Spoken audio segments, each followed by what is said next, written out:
ओम अज्ञानतिमिरान्धस्य ज्ञानाञ्जनशलाकयः चक्षुरुन्मीलितं येन तस्मै श्रीगुरुवे नमः। हरे कृष्णा। आज गीता श्रृंखला के सत्र क्रमांक 315 में आप सभी भक्तों का हार्दिक स्वागत है। आज हम श्रीमद् भगवद गीता के 9वें अध्याय के जो कि है परम गुह्य ज्ञान श्लोक क्रमांक 19 का अध्ययन करेंगे। आइए, श्लोक इस प्रकार है। तपामि अहम वर्षम निगृह्णामि उत्सर्जामि च अमृतम च एव मृत्युम च सत असत अहम अर्जुन। अर्थात भगवान कहते हैं, हे अर्जुन, मैं ही ताप प्रदान करता हूँ और वर्षा को रोकता तथा लाता हूँ। मैं ही अमृतत्व हूँ, मैं साक्षात मृत्यु भी हूँ। आत्मा तथा पदार्थ सत और असत दोनों मुझ ही में हैं। भक्तों, इस श्लोक के द्वारा स्पष्ट हो रहा है कि जीवन निर्वाहन के लिए आवश्यक प्रत्येक वस्तु भगवान द्वारा प्रदान की जाती है। भले वर्षा हो, वायु हो, सूर्य प्रकाश हो, भोजन हो, प्रत्येक वस्तु जीवन निर्वाहन के लिए जो आवश्यक है भगवान श्री कृष्ण द्वारा प्रदान की जाती है। और इसकी पुष्टि करते हुए भगवान श्री कृष्ण इस श्लोक में यहाँ पर पूर्ण रूप से कह रहे हैं। वैसे तो श्लोक क्रमांक 16, 17, 18 और 19 में भगवान ने विस्तार से वर्णन किया है कि किस प्रकार प्रत्येक वस्तु जो हमारे दैनिक जीवन में आवश्यक है, प्रत्यक्ष या अप्रत्यक्ष रूप से सब कुछ भगवान द्वारा ही प्रदान की जाती है। यहाँ पे भगवान ने क्या कहा? मैं ही ताप प्रदान करता हूँ। भगवान ही ताप प्रदान करते हैं। भगवान कहते हैं, मैं ही वर्षा को रोकता था लाता हूँ। मैं ही अमृतत्व हूँ, मैं ही साक्षात मृत्यु हूँ। आत्मा तथा पदार्थ दोनों मुझी में हैं। तो प्रथम शब्द है तपामयी, ताप देता हूँ, गर्मी पहुँचाता हूँ। किसी को गर्मी हो रही हो तो समझना कि भगवान की शक्ति है। परंतु यहाँ पे समझने वाली बात है कि भगवान श्री कृष्ण अपनी विभिन्न शक्तियों से विद्युत तथा सूर्य के द्वारा ताप एवं प्रकाश प्रदान करते हैं। भगवान अपनी विभिन्न शक्तियों से सूर्य से ताप एवं प्रकाश प्रदान करते हैं। भक्तों, भगवान की शक्ति से ही सूर्य प्रकाश हमें प्राप्त होता है। और गीता 11.19 में इसका उल्लेख आता है, जिसमें भगवान श्री कृष्ण कहते हैं, भगवान श्री कृष्ण की स्तुति करते हुए अर्जुन कहते हैं कि आप आदि मध्यता अंत से रहित हैं, आपका यश अनंत है, आपकी असंख्य भुजाएं हैं और सूर्य तथा चंद्रमा आपकी आंखें हैं। सूर्य और चंद्रमा आपकी आंखें हैं। सूर्य और चंद्रमा जो भगवान की आंखें हैं, उसके द्वारा भगवान हमें शीतलता और प्रकाश प्रदान करते हैं। चंद्रमा के द्वारा औषधियों में अनेक प्रकार के गुण आते हैं। सूर्य के द्वारा हमें ऊर्जा प्राप्त होती है। प्राय हम घर में जो लाइट यूज करते हैं उसका बिल आता है महीने का 500, 1000 जैसा हमारा यूज। परंतु सूर्य कितना रोशनी प्रदान करता है? किसी ने कभी उसके विषय में विचार किया कि सूर्य अनगिनत समय से अनगिनत रूप से बिजली ऊर्जा हमें प्रदान कर रहा है, कभी उसका बिल मांगा? या हमने कभी उनसे पूछा कि उसका बिल कितना हुआ? नहीं दिया। तो भगवान कहते हैं कि उस बिल के रूप में आप मेरे नाम का यशोगान करो, भगवान से कृतज्ञता व्यक्त करो कि भगवान तुम हमें इतनी रोशनी प्रदान कर रहे हो। अगर आप एक दिन सूर्य उगना बंद कर दे, सारे के सारा जीव है वो विचलित हो जाएगा। इसलिए भगवान की शक्तियों को भगवान की महिमा के रूप में गुणगान करते हुए उनकी शक्तियों का धन्यवाद दीजिए। भक्तों, हम नहीं देते, अकृतज्ञ बनते जा रहे दिन ब दिन। वर्षा निगृह्णामि उत्सर्जामि च, मैं ही वर्षा को रोकता तथा लाता हूँ। वर्षा को लाना और रोकना भगवान की शक्ति के अंतर्गत आता है। बरसात के मौसम में भगवान भरपूर मात्रा में बारिश देते हैं और गर्मी की ऋतु में भगवान उस वर्षा को रोक के रखते हैं। लोग कहते हैं कि जब गर्मी होती है तब उष्मा के रूप में ऊपर जाती है, भाप के रूप में जल, और विष वर्षा के रूप में आता है। तो गर्मी के रूप में इतना समय तक रोक के कौन रखता है? भगवान श्री कृष्ण। अगर उसके पीछे कोई शक्ति नहीं होती तो किसी भी समय बारिश होता रहता, परंतु नहीं। जो समय निर्धारित किया गया है, बारिश का मौसम जैसे ही जुलाई महीना प्रारंभ होता है या जून महीना प्रारंभ होता है, अलग अलग समय पर अलग अलग स्थान पर अलग अलग समय के अनुसार बारिश होती है। वो कौन करता है? सब भगवान करते हैं। तो भगवान कह रहे हैं कि मैं ही बरसात आता हूँ और मैं ही उसको रोकता हूँ। भगवान की शक्ति से ही सब संपन्न होता है। ग्रीष्म ऋतु में श्री कृष्ण ही आकाश से वर्षा नहीं होने देते और वर्षा ऋतु में वे ही अनवरत वर्षा की जड़ी लगाते हैं। अर्थात इंद्रदेव भी भगवान के आदेशानुसार ही कार्य करते हैं। इंद्रदेव भी भगवान श्री कृष्ण के आदेशानुसार ही कार्य करते हैं। हाँ, हमें लगेगा कि वर्षा तो इंद्रदेव लाते हैं, परंतु इंद्रदेव भी भगवान की शक्तियों में से एक हैं और भगवान के आदेशानुसार ही कार्य करते हैं। तभी किसी के मन में प्रश्न उठ सकता है कि अगर भगवान के आदेशानुसार करते होते तो फिर गोवर्धन लीला में इंद्रदेव में भगवान के ऊपर इतना बारिश क्यों किया। आचार्यगण समझाते कि हाँ, कभी कभी अज्ञानवश या अहंकारवश अपनी शक्तियों में के घमंड में इंद्रदेव हैं वो भी भगवान से भी पंगा ले लेते हैं, परंतु आखिर बाप बाप होता है और बेटा बेटा होता है। गोवर्धन लीला के हम सब भली भांति वाकिफ हैं। परिणाम क्या हुआ, इंद्रदेव ने भयंकर बरसात करी, भयंकर बरसात करी, जितनी बरसात तो हमने कभी देखी ही नहीं होगी। तो थोड़ा सा पानी भर जाता है, हम कहते हैं आज तो बहुत बारिश हो गई। अरे वो बरसात, यहाँ पे तो शहर में जाने के लिए पानी कुछ स्थान नहीं है, गटर बंद कर दें तो कहाँ जाएगा पानी। वृंदावन जैसे स्थान में जहाँ जाने के लिए पानी बहुत था, वहाँ पर इंद्रदेव ने इतनी वर्षा करी, मूसलाधार बारिश, सारा का सारा स्थान है वो जलमग्न हो गया। सारे जीव भगवान श्री कृष्ण की शरण में आए। भगवान ने गोवर्धन जी को अपने लेफ्ट हैंड की छोटी सी तर्जनी उंगली पर उठाया, सारे के सारे जीव गोवर्धन जी के नीचे आ गए। लोगों के मन में प्रश्न आता है, पानी तो नीचे था, फिर गोवर्धन जी के नीचे आओ, किधर भी आओ, पानी तो भरा होगा ना। नहीं भक्तों, जो बारिश ऊपर हो रहा था गोवर्धन जी के ऊपर, भगवान ने अपने सुदर्शन चक्र को आदेश दिया, सारा का सारा जल सुखाता जा रहा था। बाकी सब जगह पानी भरा था, परंतु गोवर्धन जी के नीचे नहीं। 7 दिन 7 रात तक इंद्रदेव ने अपने एक से बढ़कर एक बादलों को आदेश दिया, जाओ भयंकर बरसात करो, परंतु अंततः जब देखा कि वहाँ पे तो कुछ प्रभाव ही नहीं हो रहा है, इंद्रदेव समझ गए हमसे भूल हुई है, स्वामी से माफ़ी तो मांगना पड़ेगा। अभी जाए तो जाए कौन सा मुंह लेके भगवान के सामने। तभी गाय का रूप लेकर भगवान के सामने आया और अपनी गलती का एहसास मांगे, गलती के लिए भगवान से क्षमा याचना करी। आखिर में भगवान की संतान है, भगवान ने क्षमा कर दिया। परंतु भगवान इस लीला के द्वारा हमें दर्शाना चाहते हैं कि बॉस वही है। कौन है बॉस? भगवान है, श्री कृष्ण है।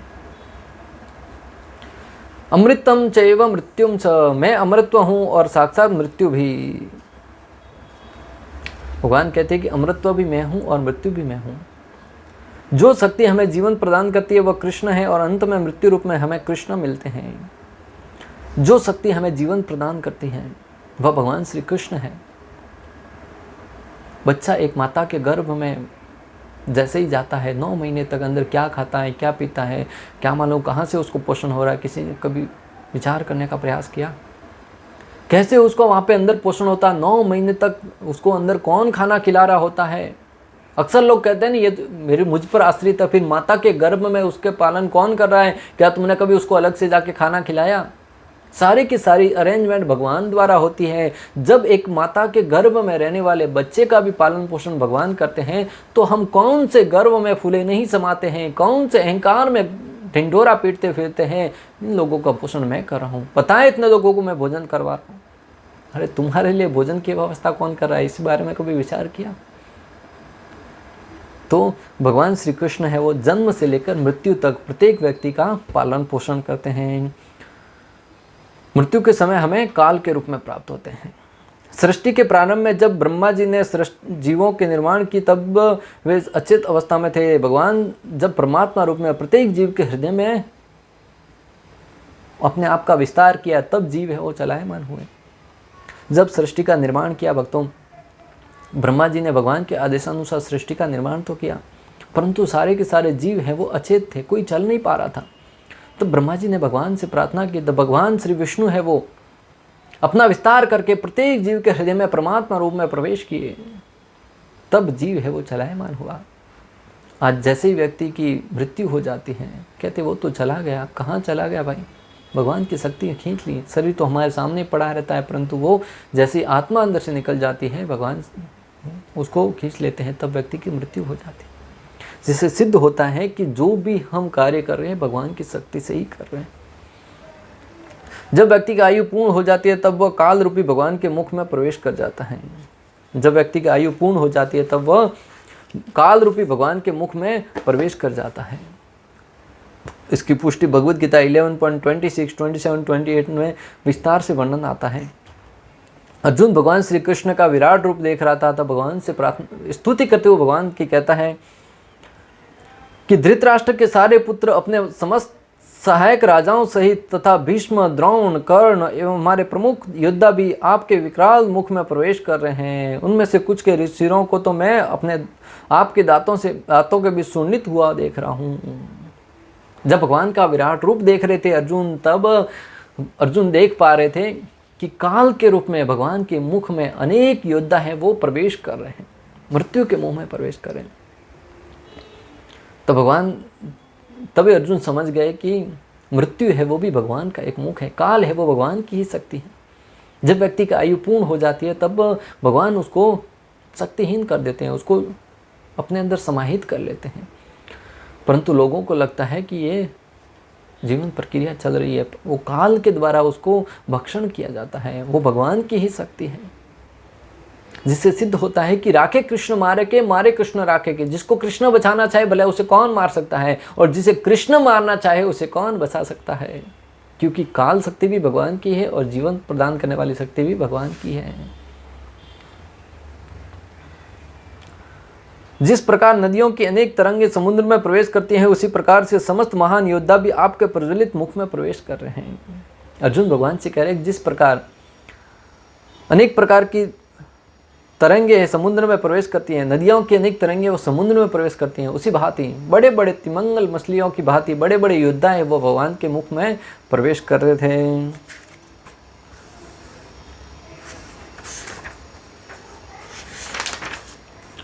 मैं समस्त लोगों को पूर्ण वेग से आपके मुख में ही उसी प्रकार प्रविष्ट होते देख रहा हूं, जिस प्रकार पतंगे अपने विनाश के लिए प्रज्वलित अग्नि में कूद पड़ते हैं। अर्जुन कह रहे हैं कि जिस प्रकार पतंगे, अर्थात वो पतंगे होते हैं, वो लाइट को देखते हैं, प्रज्वलित अग्नि को, उनको मालूम है वहाँ पे मृत्यु होने वाली, फिर भी उसमें कूद पड़ते हैं लाइट की तरफ। उसी प्रकार ये योद्धा है वो आपके मुख में प्रवेश कर रहे हैं, मृत्यु को प्राप्त कर रहे हैं। हे विष्णु, मैं देखता हूँ कि आप अपने प्रज्वलित मुखों से सभी दिशाओं के लोगों को निगलते जा रहे हैं। आप सारे ब्रह्मांड के को अपने तेज से पूरित करके अपनी विकराल झुलसाती किरणों सहित प्रकट हो रहे हैं। भगवान श्री कृष्ण विष्णु रूप में प्रत्येक जीव को अपने प्रज्वलित मुख के द्वारा उसको समाहित कर रहे हैं। इससे सिद्ध होता है कि सारे के सारे कार्य हैं, जिसकी जैसे भी मृत्यु जिसकी भी होती है वो भगवान के काल शक्ति के द्वारा ही होती है, अर्थात जन्म और मृत्यु है वो भगवान के नियंत्रण में पूर्ण रूप से है। मोटा मोटा अर्थ यही है। जो श्री कृष्ण की शरण में जाता है वो अमर हो जाता है और भगवान से विमुख जीव काल द्वारा ग्रसित किया जाता है। जो भगवान श्री कृष्ण की शरण में जाता है वह अमर हो जाता है भक्तों, और जो भगवान श्री कृष्ण से विमुख हो जाता है वह काल द्वारा ग्रस्त किया जाता है, काल के मुंह में प्रवेश कर जाता है। समुद्र मंथन का दृष्टांत आता है। देवताओं और दानवों के बीच में समुद्र मंथन लेकर कुछ शर्तें होती हैं, दोनों मिलकर समुद्र मंथन करते हैं, उसमें से अमृत प्राप्त होता है। यहाँ पे शब्द आया अमृतम चैव मृत्युम च। तो अमृत के अनेक अर्थ होते हैं। जैसे अमृत का अर्थ है कि भगवान है वो जीवन प्रदान करते हैं, और अमृत जो अमृत है उसका अर्थ है कि अमृत पीने के बाद व्यक्ति अमर हो जाता है। तो हम यहाँ पे पढ़ रहे हैं कि जो भगवान की शरण में जाता है वो अमर हो जाता है। देवता भगवान की शरण में गए, हालांकि दानव है वो शक्तिशाली थे और उन्होंने शक्ति का प्रयोग करते हुए देवताओं से, जब समुद्र मंथन से अमृत निकला वो छीनकर भाग गए, परंतु देवता भागे भागे अपने स्वामी भगवान श्री विष्णु की शरण में गए। तब भगवान ने आश्वासन दिया कि तुम जाओ, मैं आऊँगा। भगवान किस समय, किस रूप में, किस परिस्थिति में, किस प्रकार प्रकट होंगे वो कोई विचार भी नहीं कर सकता। देवताओं ने कभी सोचा तक नहीं था कि भगवान मोहिनी मूर्ति के रूप में आएंगे। इसलिए भक्तों, भगवान की जो लीलाएं हैं उनको अपनी बुद्धि से समझने का कभी प्रयास मत कीजिएगा। भगवान कभी हमारी बुद्धि से समझने वाले नहीं हैं, भगवान हमारी बुद्धि से परे हैं। भगवान किस समय कौन सा कार्य करें कोई नहीं विचार कर सकता। भक्तों, ऐसे ऐसे अद्भुत कार्य किए भगवान ने। कभी किसी राक्षस को हाथ से घुमा घुमा कर फेंका, कभी मात्र पाँव से उखाड़ कर फेंक दिया, कभी उसके संगुल में आकर बहुत ऊपर तक गए, फिर उसको वहाँ से भारी हो गए, अपना वजन भारी कर दिया और धराशायी हो गए। कभी किसी का स्तनपान करके उसकी मृत्यु प्रदान करी, किसी को मार मार के उसको मृत्यु के प्रदान किया। किसी भी रूप में कब किसकी कैसी लीला करें भगवान ही जानते हैं। देवता अनभिज्ञ थे, भगवान मोहिनी पूर्ति के रूप में वहाँ पर आए और उन्होंने जो अमृत था वो दानवों से लेकर देवताओं को प्रदान किया। कथा से आप भली भांति वाकिफ हैं। तो मैं आपको जो बताना चाह रहा हूँ, देवता जो भगवान की शरण में गए उनको अमृत प्रदान किया, और जो दानव भगवान से विमुख थे उनको झुलसा कर रख दिया, उनको अमृत से वंचित कर दिया। अर्जुन और कौरवों का उदाहरण भक्तों, अर्जुन भगवान की शरण में जाता है, कुछ मात्रा में उसके पास सैनिक थे, भगवान की सारी सैन्य शक्ति दुर्योधन के साथ थी, बड़े बड़े शक्तिशाली योद्धा दुर्योधन के साथ थे, और भगवान ने तो युद्ध करने का भी वचन लिया था कि युद्ध नहीं करूँगा। फिर भी हम देखते हैं कि पांडव है वो विजय हुए, अर्जुन है वो विजय हुआ। कारण अर्जुन ने भगवान की शरण ग्रहण करी थी, अर्जुन अमर हो गया। प्रहलाद और हिरण्यकशिपु का दृष्टांत ले लीजिए भक्तों। हिरण्यकशिपु अपनी शक्ति पर पूर्ण गर्व था, वो हमेशा अपनी शक्ति के बलबूते पर बहुत उछलता था, परंतु भगवान की शक्ति के सामने उसकी एक न चली। प्रहलाद को कई प्रकार के प्रताड़नाएं दी, कई प्रकार की यातनाएं दी, परंतु प्रहलाद महाराज ने कभी भगवान श्री विष्णु का स्मरण नहीं छोड़ा, हमेशा भगवान के ध्यान में मग्न रहता था, हमेशा भगवान श्री विष्णु को एकमात्र अपना आराध्य मानते थे। सततम कीर्तयन्तमा, निरंतर भगवान के नाम का कीर्तन करते थे। और हिरण्यकशिपु इतना शक्तिशाली था कि जब वो अपनी भृगुटी उठाता था ना, तब सारे देवता भयभीत हो जाते थे। फिर भी वो भी काल के मुंह में समा गए। और इसी को उल्लेख करते हुए प्रहलाद महाराज वर्णन करते हुए कहते हैं, आइए प्रहलाद महाराज के कुछ श्लोक जो भगवान की स्तुति करते हैं उसके ऊपर हम सुनते हैं। प्रहलाद महाराज भागवतम 7.9.23 में प्रहलाद महाराज कहते हैं, हे प्रभु, सामान्यतः लोग दीर्घ आयु, ऐश्वर्य तथा भोग के लिए उच्च लोकों में जाना चाहते हैं, किंतु मैंने अपने पिता के कार्यकलापों से इन सबको देख लिया है। जब मेरे पिता क्रुद्ध होते थे और देवताओं पर व्यंग्य भरी हंसी हंसते थे, तो वे उनकी भोग की गतियों को देखने से ही तुरंत विनष्ट हो जाते थे। तो भी मेरे इतने शक्तिशाली पिता अब एक क्षण में आपके द्वारा ध्वस्त कर दिए गए। प्रहलाद महाराज भगवान श्री नरसिंहदेव को प्रार्थना करते हुए कहते हैं कि मेरे पिता हिरण्यकशिपु इतने शक्तिशाली थे कि जब वो देवताओं पर व्यंग्यात्मक तरीके से हंसी हंसते थे और उनकी भृगुटी उठाते हुए देखते थे, तब देवता है उनकी भुहों को टेढ़ी करते हुए देख के इतने भयभीत हो जाते थे कि वो विनष्ट हो जाते थे। इतने शक्तिशाली व्यक्ति भी आज मैं देख रहा हूँ कि आपके काल के सामने वो परास्त हो गए, काल के मुंह में प्रवेश कर गए, अर्थात उनकी मृत्यु हो गई। जब हिरण्यकशिपु जैसे इतने शक्तिशाली व्यक्ति जिनके भय से देवता भी भयभीत होते थे, उनकी मृत्यु हो गई, तो आप और हम भक्तों क्या चीज हैं। रावण इतना शक्तिशाली था, ऐसे ऐसे वरदान प्राप्त किए थे, उनकी भी मृत्यु हो गई, और हम सोचते हैं कि हम तो अमर हैं, हमारी तो कभी मृत्यु नहीं आने वाली। जीवन बहुत पड़ा अभी तो भक्ति करने के लिए, समय रहते संभल जाओ, नहीं तो जीवन में पश्चाताप के अलावा और कुछ शेष नहीं रहेगा भक्तों। आगे प्रहलाद महाराज भगवान से प्रार्थना करते हुए भागवतम 7.9.31 में कहते हैं, हे प्रभु, हे भगवान, यह समग्र सृष्टि आपके द्वारा उत्पन्न और विराट जगत आपकी शक्ति का परिणाम है, और इसका संहार भी आपके द्वारा ही किया जाता है। हे प्रभु, ये सृष्टि आप ही द्वारा विद्यमान है, आपके द्वारा उसका पालन पोषण होता है और आप ही के द्वारा इसका संहार किया जाता है। सद सद अहम अर्जुन, आत्मा तथा पदार्थ दोनों मुझ ही में हैं। कृष्ण की इन विभिन्न शक्तियों का विश्लेषण करने पर यह निश्चित हो जाता है कि कृष्ण के लिए पदार्थ तथा आत्मा में कोई अंतर नहीं है, अथवा दूसरे शब्दों में वे पदार्थ तथा आत्मा दोनों हैं। अतः कृष्ण भावनामृत की उच्च अवस्था में ऐसा भेद नहीं माना जाता। मनुष्य हर वस्तु में कृष्ण के ही दर्शन करता है। भगवान श्री कृष्ण प्रत्येक पदार्थ में भी है और नहीं भी है का अर्थ है वो अपनी शक्तियों के रूप में निहित हैं, नहीं का अर्थ है कि वो अपने धाम में नित्य निवास करते हैं, वो प्रति क्षण उन पदार्थ में निवास नहीं करते हैं। तो इसको समझने के लिए बहुत ही दृढ़ श्रद्धा की आवश्यकता है, शास्त्रों में श्रद्धा की आवश्यकता है कि किस प्रकार हम समझें कि भगवान है वो कण कण में विद्वान है और अपनी शक्ति के रूप में विद्वान है, परंतु वो कण कण है वो भगवान नहीं है, वो उनकी शक्ति है। भगवान है वो स्वतंत्र रूप से अपने धाम में निवास करते हैं। इस सृष्टि को संभालने के लिए भगवान को प्रति क्षण उसमें रहने की आवश्यकता नहीं है, उसको अपने सर पर उठा के रखने की आवश्यकता नहीं है। जैसा कहीं दिखाया जाता है भगवान को एक रोमन देवता के रूप में अपने सर पर गोला उठाए घूम रहे हैं, बहुत थके हारे हैं, जैसे सृष्टि को ऊपर उठाकर घूम रहे हैं। नहीं, भगवान को ऐसा करने की आवश्यकता नहीं पड़ती। भगवान मात्र अपने इच्छा मात्र से सब कुछ कार्य करते हुए संभव होते हैं। भगवान की इच्छा से सब कुछ संपन्न होता है। भक्तों,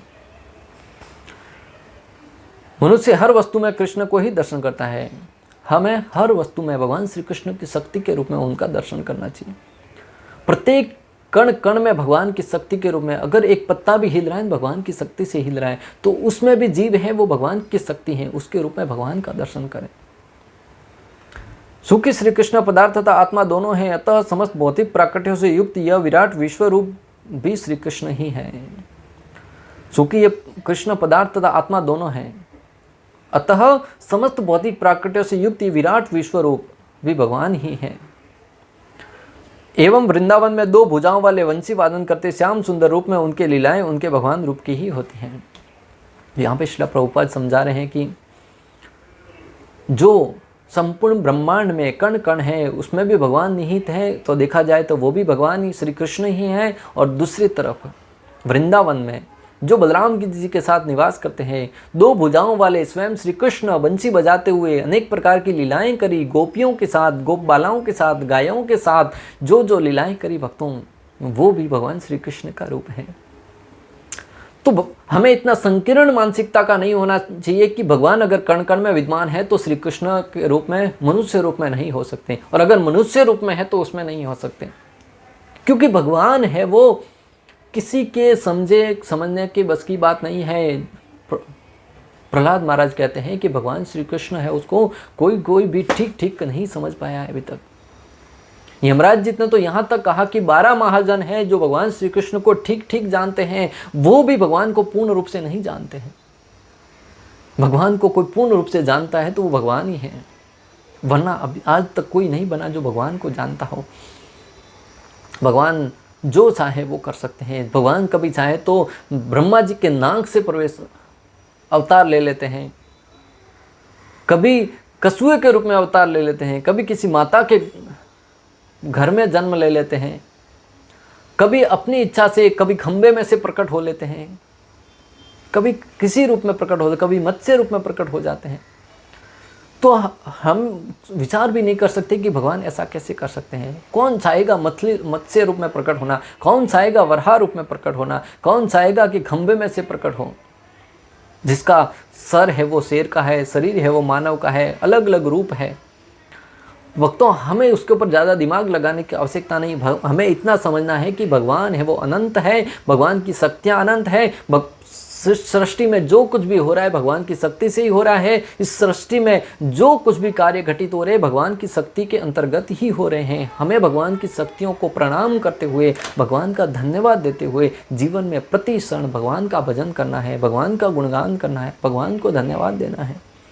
और जब व्यक्ति निरंतर भगवान श्री कृष्ण के नाम का गुणगान करता हुआ भगवान को प्रसन्न करता है, तब वह जीवन की सर्वोच्च अवस्था परम धाम, गोलोक धाम, वृंदावन को प्राप्त करता है, जिसको प्राप्त करके व्यक्ति को इस जगत में पुनः इस मृत्यु लोक में नहीं आना पड़ता।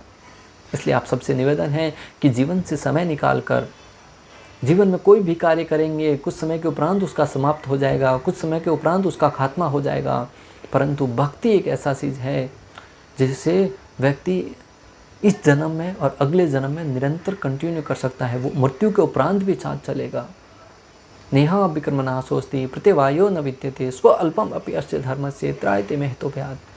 अब आध्यात्मिक क्षेत्र में थोड़ा सा भी प्रगति करेंगे वो महान से महान भय से आपकी रक्षा करेगा। 100 बात की एक बात भक्तों, हमें भगवान श्री कृष्ण को संपूर्ण सृष्टि का एकमात्र स्वामी समझते हुए इस जगत में जो कुछ हो रहा है भगवान की शक्तियों के अंतर्गत हो रहा है, उनको स्वीकार करते हुए भगवान की भक्ति को स्वीकार करना है। इस प्रकार श्लोक क्रमांक 19 का भक्ति वेदांत तात्पर्य पूर्ण हुआ। अंत तक हमारे साथ बने रहने के लिए आप सभी का हृदयपूर्वक प्रेम पूर्वक बहुत बहुत धन्यवाद। श्रील प्रभुपाद की जय, श्री श्री राधा गोपीनाथ भगवान की जय, श्रीमद् भगवद गीता की जय। हरे कृष्णा कृष्ण कृष्ण हरे हरे, हरे राम राम